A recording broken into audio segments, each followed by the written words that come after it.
going on, y'all? Welcome to another edition of Gen Sports Corner. Back at you for March 10th, 2019. Got a lot to talk about in sports. A lot of action happening in boxing. A lot of action happening with the Sixers in basketball. JoJo's back, and he's making a big impact. Some of the things that I wanted to talk about today were the Sixers' big win, Michael Bennett getting traded to the Patriots, Antonio Brown going to the Raiders. What's going on, Rye? Antonio Brown going to the Raiders, and a little bit about the Phillies. So those are the main things I wanted to talk on. What's going on, Mike? So first things first, let's talk about the NFL, the Eagles and the Raiders. Two big trades. One being bigger with the Raiders, but you have Antonio Brown. Man, he was a bill for a hot little second, about 6 hours, and then somehow he got traded to my Raiders. Big trade, man. So we being the Raiders, we sent a 2019 third round and fifth round pick to the Steelers for Antonio Brown. What's up, Rod? And we gave him a new contract. So now he's got a new contract, 3 years, $50 million, and his guaranteed money has gone from 0 to $30 million, which is big for him. And the deal could be worth up to $54 million with incentives. Man, and the question is, what can Brown do for you? What can AB do for you? Not Adrian Broner. We're talking about Antonio Brown. What is he going to bring to this Raiders offense as we go into this 2019 season? Because we didn't have jack squat last year. I mean, Jordy Nelson did what he could. He was a reliable possession receiver for the most part. But beyond that, he didn't stretch the field, and he didn't give you anything in terms of a dynamic playmaker. And Antonio Brown, I mean, what more can you say about him? I have mixed feelings about this trade. And it's not because Antonio Brown isn't extremely talented or quite possibly the best receiver in the NFL right now. It's his character. You really have to wonder about that. And being a Raiders fan, just going back to the days of Al Davis, all the way back to the 80s and the 70s, this organization has always been about going against the grain, bringing in outcasts, misfits, guys that other organizations wouldn't, give the time of day, where Al Davis just sees something in them. And I think that energy pervades through this organization to this day. My main question is Antonio Brown going to get with the program now that he's paid? Or is this going to make his antics worse and just exacerbate all of the character flaws that he showed when he was with Pittsburgh? Now, I'm not saying that Ben Roethlisberger was a great leader, and I actually think that that's always been one of his weaker points compared to the Tom Brady's of the world and the Peyton Mannings and Nick Foles. It's just something about him. He was a great quarterback, but as terms of a leader, he rubbed a lot of people the wrong way, and not just Antonio Brown. So I think there's something to be said there about that. But that being said, I am happy that Antonio Brown is with the Raiders. And I think if anybody can get his ass in line and in gear and get him to be ready to win a championship as a team player, it's John Gruden. He don't take no stuff. He don't play no stuff. And it's very very straightforward. No special effects with him. You know what John Gruden wants and what he's about when he's your coach. It's just that simple. So, and with the offensive mind that he has, I think that he can really use Antonio Brown in some pretty big ways, pretty unique and innovative ways. So we'll see. We'll see what other moves the Raiders are going to make. Even though we have a lot of cap room, I believe, I don't know what it is after this trade. We did have about $71 million under the cap. We'll see what other moves that we make in free agency, but more so the draft. Because we have the first round pick, number 4 in the draft. Then we have the 24th pick, I believe.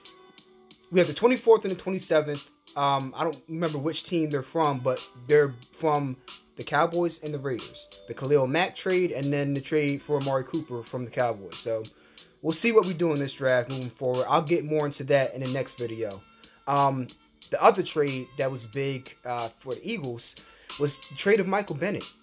I mean, he really had a really good season once he became a starter. When Derek Barnett went down with that injury, he was able to step in, get starter snaps, starter minutes, and he was really...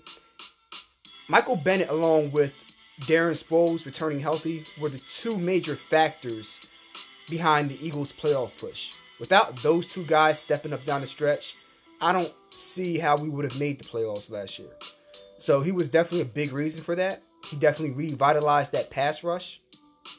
But, I mean, he wanted more money. He stated that this offseason. And he wanted more playing time. I mean, that was going to be quite obvious. And the Eagles, I don't think we're going to be able to give him either. They weren't going to give him a new contract or big money. And you have Derek Barnett coming back healthy from injury. You have Brandon Graham, who just got re-signed to the 3-year extension. I believe worth $13 million a year, so 3 years, $40 million. I forgot how much guaranteed money there was, but that was a significant deal right there. It shows that they're invested in him at least for the next 1 to 2 years.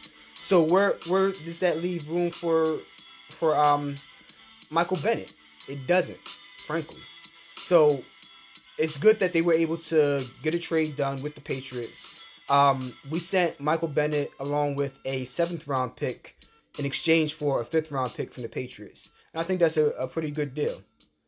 Yeah, I know. Losing Tim Jernigan's hurts a lot, and I was actually going to mention that as well.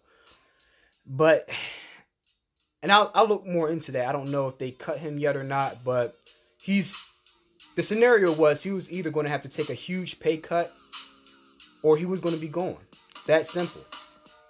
Because that back injury he had, that was pretty huge. He missed a lot of time, and I wouldn't be surprised if the Eagles went after somebody in free agency, which me and Chris and Matt were talking about that on Playmakers Radio Live on Tuesday, that Grady Jarrett from the Falcons has been in the discussion to possibly be signed by the Eagles as a free agent. He's been, spotted around town, and I won't say who or what saw him, but yeah, I think the Eagles are very interested in possibly bringing him on as a replacement for Timmy Jernigan's. And I wouldn't be surprised if they didn't go into the draft and try to get a pass rusher at defensive tackle. So a lot of things going on with the Eagles, a lot of re-signings. Oh man, Sue would be crazy. I'm ecstatic, bro. I'm ecstatic about that Brown signing.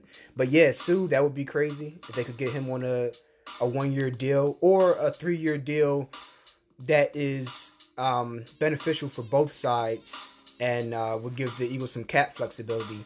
And Mosley. I think Mosley, the linebacker from the Ravens, that is somebody I think the Eagles are really, really interested in signing. Because I don't think Hicks is going to be back.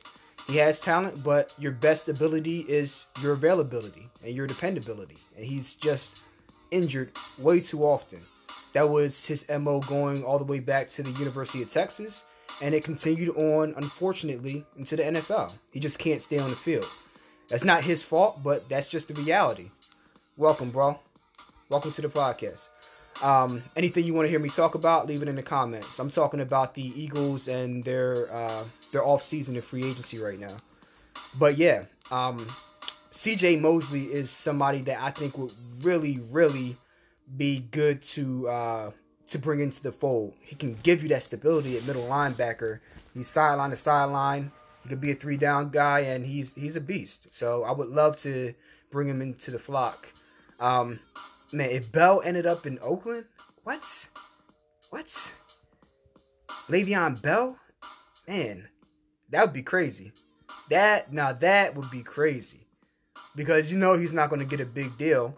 And the best thing for him and for any team that wanted to sign him right now would for both sides to agree to a 1-year deal, 1-year prove-it contract, where he can go out, ball out, and earn his money in 2020 in free agency.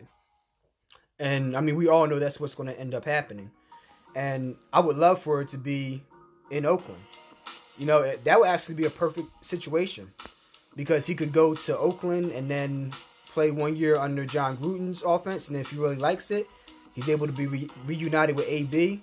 And then he can go out to Vegas and get a new deal with no taxes. That's a big thing that I don't think anybody mentions when we talk about the Raiders moving out to Vegas. They're going to be able to attract a lot of free agents because they're not going to have to pay taxes on those non-guaranteed contracts. Quickly switching over to baseball, just since we're on the topic of contracts.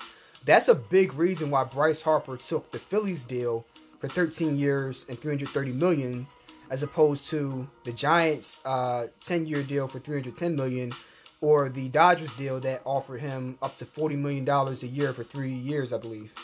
Or it might have been 5 years, whatever. But the big thing is because of how his contract would be taxed. If he had gone out to... My bad. If he had gone out to either one of those teams, he would have been taxed 13%. That's almost a year's salary. It's almost like $36 to $39 million, as opposed to coming out to Pennsylvania where you're getting taxed 3% off of that $330 million. Exactly, $34 million. Saved them a lot of money. So, you know, same thing with the Raiders. You go out to Vegas and you're not going to get taxed on that contract. You're going to be making a lot more money, even if it's a smaller deal, to go to Oakland. And that's going to be a big incentive for free agents to want to go there. Yeah, so we'll see what happens in NFL free agency. I don't want to stay on that too long. I want to quickly switch over to the Sixers. Sixers, big win. Big win today over the Indiana Pacers. JoJo came back and balled out and just looked like an absolute animal. And, man, we are the number 3 seed now. Number 3. 1, 2, 3. Count that. Number 3 seed in the East. And, man, it feels good to be the number 3 seed in the East and finally get past the Pacers. And not only get past them, but to beat them to claim that number 3 spot. And hopefully we can stay there till the playoffs come. We can get matched up with most likely the Detroit Pistons or possibly the Nets if the Nets overtake the Pistons. I mean, whatever. It'd be either the Nets or the Pistons. So I'll put it like that, most likely, if we're in the number 3 spot. Yeah, Joel Embiid came back 33 points. Almost like he never left. Only played 27 minutes and still scored 33. He's an absolute animal, man. And in the fourth quarter, he just took over, man. He had like, what did he have like? At like the 3-minute mark in the fourth, he had 24 points scored to the Pacers' 26 points. And I think he might have damn near outscored the Pacers in the fourth quarter, which is crazy. That was big. Thaddeus Young and Bogdanovic, their front line just didn't get it done for them. So, yeah, man. Sixers, big win today. One thing that I wanted to touch on, though, if we're going to criticize Brett Brown, we also have to give him props when we do get big wins. You know, he's growing as a coach. We'll see whether he's going to lead us to the promised land. We don't know the answers to that. I know me and Matt talk about that a lot on Playmakers, so we'll see. But, you know, big win today. And let's talk about that referee that called a foul on JoJo. I think it might have been Sabonis that drove to the lane and tripped. And they called a foul on Embiid. Embiid literally swerved his way out of the guy's way, didn't even touch him, and they called a foul on Embiid. There has to be some accountability for these refs when they make these horrible calls. Because if that's a playoff game, that call, that early in the game, that and Embiid had 3 fouls in, I think, the first quarter. Definitely the first half, but it might have been 3 fouls in the first quarter. And that could change a playoff game completely when you have calls like that. So there has to be some accountability. And, you know, the best thing I can do and the media can do is just put these referees on blast. That's the only way that things are going to change. But, yeah. Either way, Sixers big win today. And, man, I'm excited for these playoffs coming up. Phillies, not too much to talk about. Opening day, March 28th is coming up quick. I'm excited. I'm going to try to get out there for opening day weekend against the Braves and see what this new Phillies lineup looks like. Man, you got some hitters in this lineup, man. You got McCutchen leading off. You got Gene Segura. Then you got Rhys Hoskins and Bryce Harper who can flip-flop in that 3-4 spot. There's so much protection for batters in this lineup now. It's ridiculous. And then you got JT Realmuto. I mean, your top 5 in your lineup is really good now. So it's going to be really exciting to get out to the park and see what we can do offensively. I'll get more into the Phillies as we move forward through spring training and get closer to opening day. And then last but not least, I wanted to talk about boxing. Some really interesting fights last night. One between Showtime Sean Porter and the contender for his belt, Bivol-Smith Jr. last night on Fox. And man, really good fight. But I don't know if you guys saw it.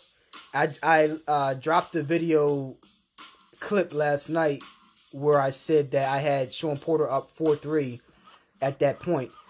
And man, by the time the last bell rang after the 12th round, man, I had Dennis winning that fight 7-5.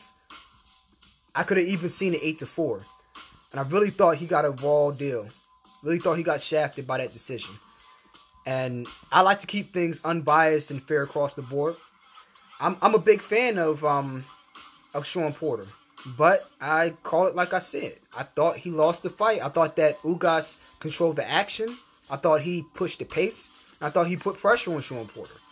Not to say that Sean Porter got dominated, but I definitely think that Ugas was the ring general and he controlled the pace and action of the fight, which is why I thought he won. Hopefully he gets another shot, but that's the way I saw that fight. Then the second fight on DAZN, DAZN, if you don't have that app already, make sure you download it. It's only $10 a month. You have the first month, I believe, is free for a trial version. And you can see as much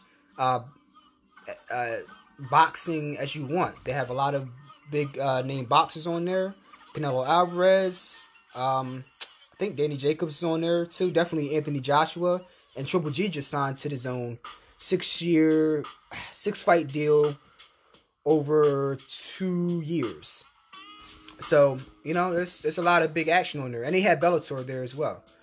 And cricket, which I'm going to be talking more about too moving forward. But there was a big fight yesterday, 175-pound weight class between Dimitri Bivol and Joe Smith Jr. And Joe Smith, very good fighter. People might remember him from the knockout win over B-Hop in B-Hop's last fight. That was that guy, Joe Smith Jr. But Bivol, man, he's a technician and he's just stone cold assassin. And he came out there and it clearly became evident after the first 2 rounds. What's up, Manny? I'm actually talking about the Bivol Joe Smith Jr. fight, so you tuned in right at the right time. It became painfully evident by round 3 that Bivol was levels above Joe Smith Jr.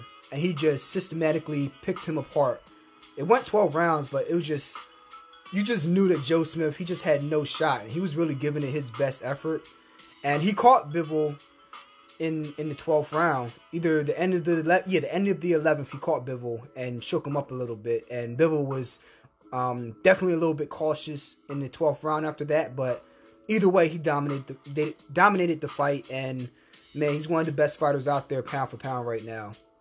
And he won a 12-round decision, and he showed up, showed out, and showed what he's about. So hopefully more people will become aware of him and his skill level. Wilder, wow. If he goes to DAZN, that would be really good for him. And he really needs to, because that's where it's at right now. It's where it's popping. All the big names are going over there, so he got to get with the program. I heard something about a $100 million deal. I don't know whether that's accurate. I haven't read much into it, but he needs to really get on his purpose and about his business and make this fight with Anthony Joshua happen. If not the rematch with Tyson Fury. Either one. Because I know Joshua has the fight coming up with Big Baby Miller.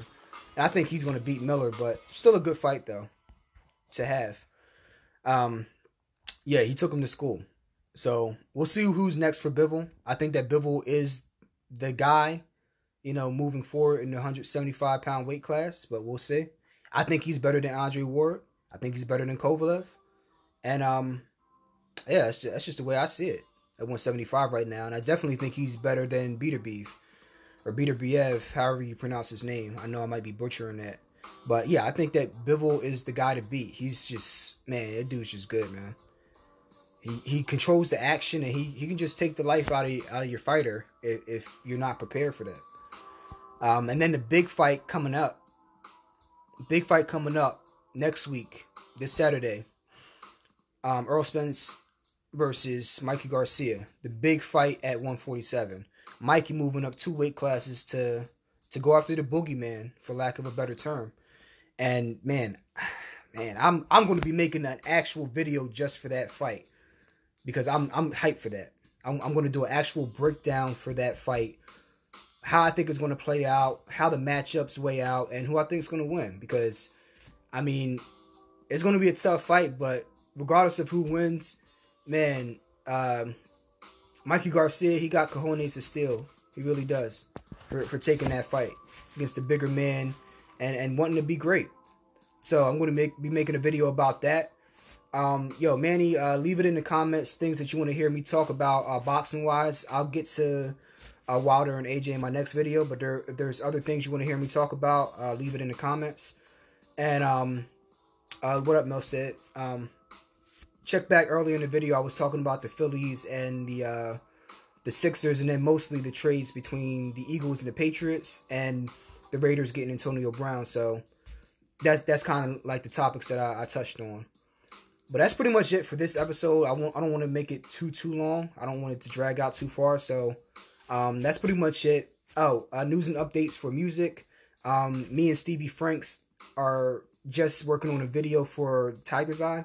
So stay tuned for that. That's going to be a banger. The song's a banger. That's a video that a lot of people wanted to. That's a song that a lot of people wanted to see a video for. So we are working on that. If you haven't copped it, go check out The Bigger Picture by Stevie Franks. I'm on there along with a lot of dope artists, including himself. So definitely want to make sure you pick that up. I'm also working on my project, Dark Side of the Sun. Stevie's going to be on that as well. We're actually just recording a song for that last week. So I'm staying on my grind, staying on my purpose, and I'm going to milk this thing till the well runs dry. You know what I mean? So got a lot of good content coming out at you guys, music-wise and sports-wise. And as always, yeah, I talked Porter-Ugas. I look back on that, but I pretty much said that I thought that Ugas got a raw deal. I thought he controlled the action in the fight, and I thought he got shafted. So hopefully he gets another opportunity at 147 to get a belt. But I really liked what I saw out of him. You know what? Between boxing and MMA, man, a lot of the underdogs, like the contenders, have really been showing up. That guy last week that beat Woodley, Tyron Woodley, man, I mean, he came out and he showed out. I never heard of the guy. And he just came out and just straight up dominated Tyron Woodley. And never heard of Ugas, and he just came out and really controlled the action pace against Porter. So, you know, you never know. That's why you always got to look at boxing and look at MMA, because you never know when somebody can surprise you with the upset. Yeah, I appreciate that, man. That's definitely proud of that track, and we're going to be wrapping up shooting for the video next week, so it's it's interesting, and it's been a funny experience making the video, to say the least. But I always have fun kicking it with Steve. I've known him since we were damn near in kindergarten, so never a dull moment. Yeah, so video coming out for that. Got music that I'm working on for my new album, Dark Side of the Sun. And yeah, it's gonna be an active spring and an active 2019. So make sure you go ahead and subscribe to my YouTube channel. In the description on this video, go to Gen Music 856 on YouTube. Subscribe to the channel. Click the notification bell so you get an update every time I drop a video, whether it be about music or whether it be about sports. Because at the end of the day, it's not going to be boring. I promise you that. Make sure you download the Playmakers Radio app as well. I'm on there every Tuesdays talking sports. So if you don't see me on a video for my podcast, you can see me every Tuesday on Playmakers Radio Live, and we're a bunch of fools on there. But we talk serious business and sports as well. So, make sure you guys stay up to date, man. We're getting this thing moving, man. This movement is taking off. So I want you guys there every step of the way, and I appreciate all you guys that have supported as well as people that are new to the family. Welcome. I mean, nothing but love over here. But yeah, that's it for right now. So I'll be talking about some of those topics in the next video, Manny, and the latest and greatest in sports and music entertainment when it happens. Make sure you tune into Gen Sports Corner. Till next time, people. Peace.